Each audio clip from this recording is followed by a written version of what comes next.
बिस्मिल्लाहिर्रहमानिर्रहीम। अस्सलाम वालेकुम नाजरीन, आपको आशू टीवी पर खुश आमदीद। हरमांकिया किले का मंजर आता है जहां निकोला मारी से कहता है कि अगर तुम्हारी आंखें मोती की तरह ना चमकती तो मैं पेश किए जाने वाला तोहफा भूल ही जाता। फिर निकोला एक हार निकाल कर दिखाता है तो मारी कहती है कि ये बहुत खूबसूरत है। निकोला कहता है उम्मीद है पसंद आएगा। इस पर निकोला वो हार मारी को गले पहनाता है।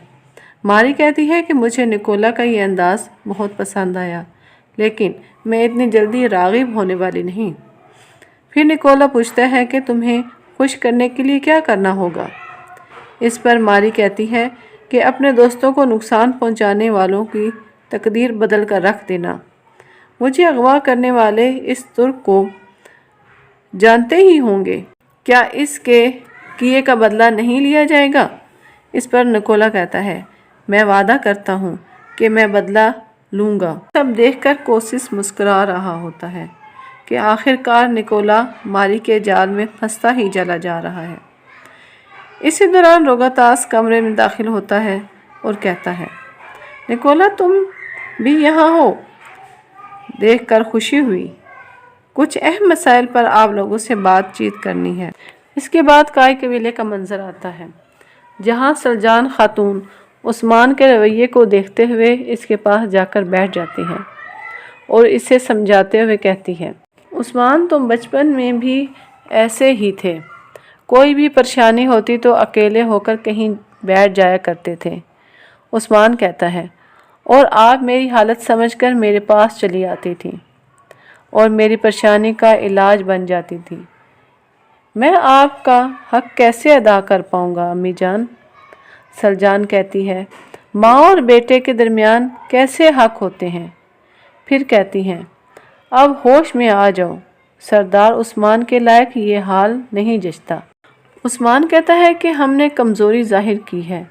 दुश्मन ने पहले तुर्गत के सिपाहियों को मारा और फिर मेरे कबीले में घुसकर मेरे घोड़े को मारा। सलजान कहती है देखो बेटा, पहाड़ का बोझ पहाड़ जितना ही होता है। जब तुमने सारे काफिरों को अपने सामने झुकाया, तुम्हारा सामना करने की ताकत न होने की वजह से वो पीठ पीछे चालें चल रहे हैं। तुम्हें इन सब पर भी गालिब आना होगा। कहा जाता है कि अल्लाह हर एक को इसकी ताकत के मुताबिक ही आजमाता है। इस पर उस्मान मुस्कुराने लगता है तो सलजान कहती है अल्लाह आपका बोझ हल्का फरमाए। ये कहकर सलजान और उस्मान खड़े हो जाते हैं। इसके बाद किला दिखाया गया है जहाँ रोगातास कोसी से कहता है कि उस्मान ने तुर्गत के सिपाहियों की मौत का इल्ज़ाम मुझ पर लगा दिया है।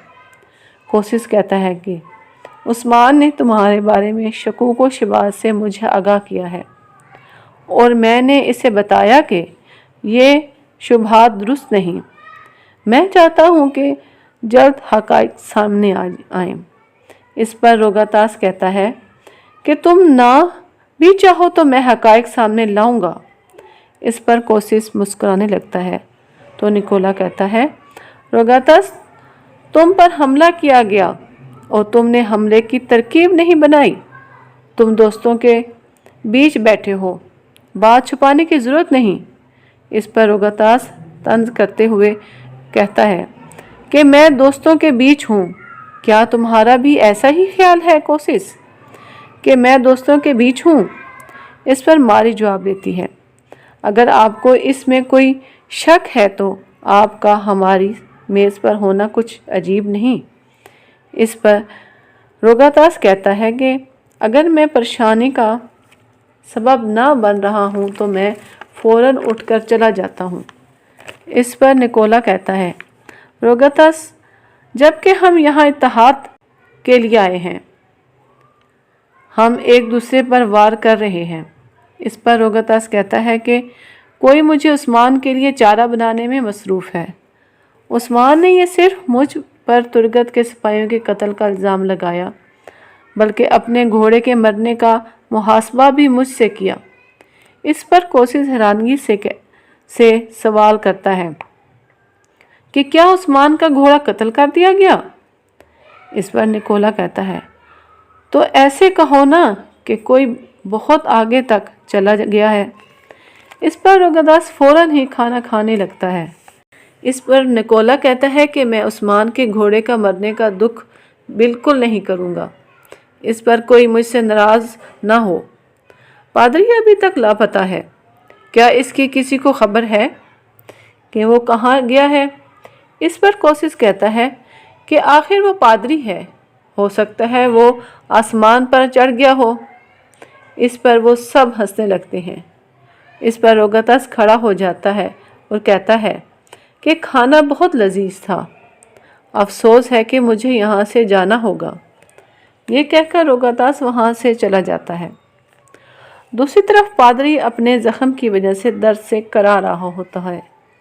یہ دیکھ کر اندریاس کہتا ہے کہ ہمیں یہ فوری طور پر آپ کے بازو سے نکالنا ہوگا، وقت کے ساتھ ساتھ آپ کا زخم گہرا ہوتا جا رہا ہے۔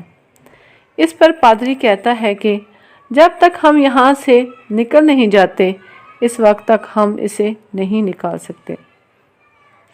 اس کے بعد عثمان کے مرکزی خیمے کا منظر آتا ہے، جہاں عثمان اپنی نشست پر بیٹھا کچھ سوچ رہا ہوتا ہے۔ گندوز عثمان سے کہتا ہے کہ وقت بہت ہو چکا ہے، رات ہو چکی ہے، روگتاس نہیں آیا، واضح ہے کہ وہ اب ہمارا دشمن ہو چکا ہے۔ اس پر عثمان کہتا ہے آپ نے صحیح کہا، روگتاس نے ہماری دعوت قبول نہ کر کے شکوک و شبہات اپنی طرف موڑ لیے ہیں، اور اگر وہ نہ آیا تو پھر ہم جائیں گے۔ اس وقت پتہ چل جائے گا کہ ڈر کی وجہ سے نہیں آیا یا اپنے جرم کی وجہ سے۔ اس کے بعد گندوز اجازت لے کر خیمے سے جانے لگتا ہے تو عثمان کہتا ہے رکیے بھائی جان۔ گندوز کہتا ہے حضور کیا آپ میرا حساب کریں گے؟ عثمان کہتا ہے آج حساب کا دن نہیں ہے، بلکہ آج اتحاد کا دن ہے۔ اب سے میں اکیلا نہیں ہونا چاہتا۔ اس پر گندوز کہتا ہے اتحاد سے خطاؤں کی تلافی ممکن ہے۔ عثمان کہتا ہے کہ ایسا ہی ہے بھائی جان۔ اس پر وہ دونوں گلے ملتے ہیں۔ دوسری طرف ماری کی ملازمہ ماری کے بالوں میں کنگھی کرتے ہوئے کہتی ہے نکولا اونچے ذوق کا مالک ہے۔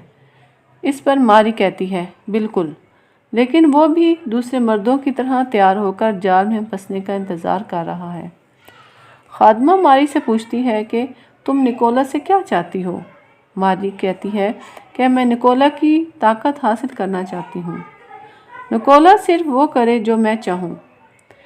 پھر ماری کہتی ہے بیچارہ ترگت، سپاہیوں کے بعد اب تم مجھے اغوا کرنے کی قیمت چکاؤ گے۔ اس کے بعد کائی قبیلے کا منظر آتا ہے، جہاں عثمان خیمے سے باہر آ کر گندوز سے پوچھتا ہے کہ روگتاس کی طرف سے کوئی خبر آئی؟ تو گندوز کہتا ہے نہیں بھائی۔ اس پر عثمان کہتا ہے سپاہیوں تیار ہو جاؤ، ہم جا رہے ہیں۔ اسی دوران قبیلے میں دف بجایا جاتا ہے اور قبیلے میں کسی کے آنے کی خبر دی جاتی ہے۔ پھر بازنطینی سپاہیوں کا ایک دستہ قبیلے کے باہر کھڑا دکھائی دیتا ہے۔ کوسس کو دیکھ کر عثمان کہتا ہے کہ خبر بھیجے بغیر آنے کا مطلب کیا ہے؟ ضرور کوئی اہم معاملہ ہے۔ اس پر گندوز کہتا ہے اس کے سپاہیوں کی انگلیاں کاٹنے کا وہ ہم سے حساب لینے آیا ہوگا۔ اسی دوران ایک سپاہی عثمان کو خبر دیتا ہے کہ کوسس کے سپاہی آئے ہیں۔ بازنطینی سپاہی ایک شخص کو چاروں سائر سے گھیرے ہوئے آگے بڑھتے ہیں اور عثمان کے سامنے آ کر کھڑے ہو جاتے ہیں۔ گندوز پوچھتا ہے کہ کوسس کہاں ہے؟ اس نے تمہیں کیوں بھیجا ہے؟ اس پر کوئی سپاہی جواب نہیں دیتا تو گندوز سخت لہجے میں پوچھتا ہے۔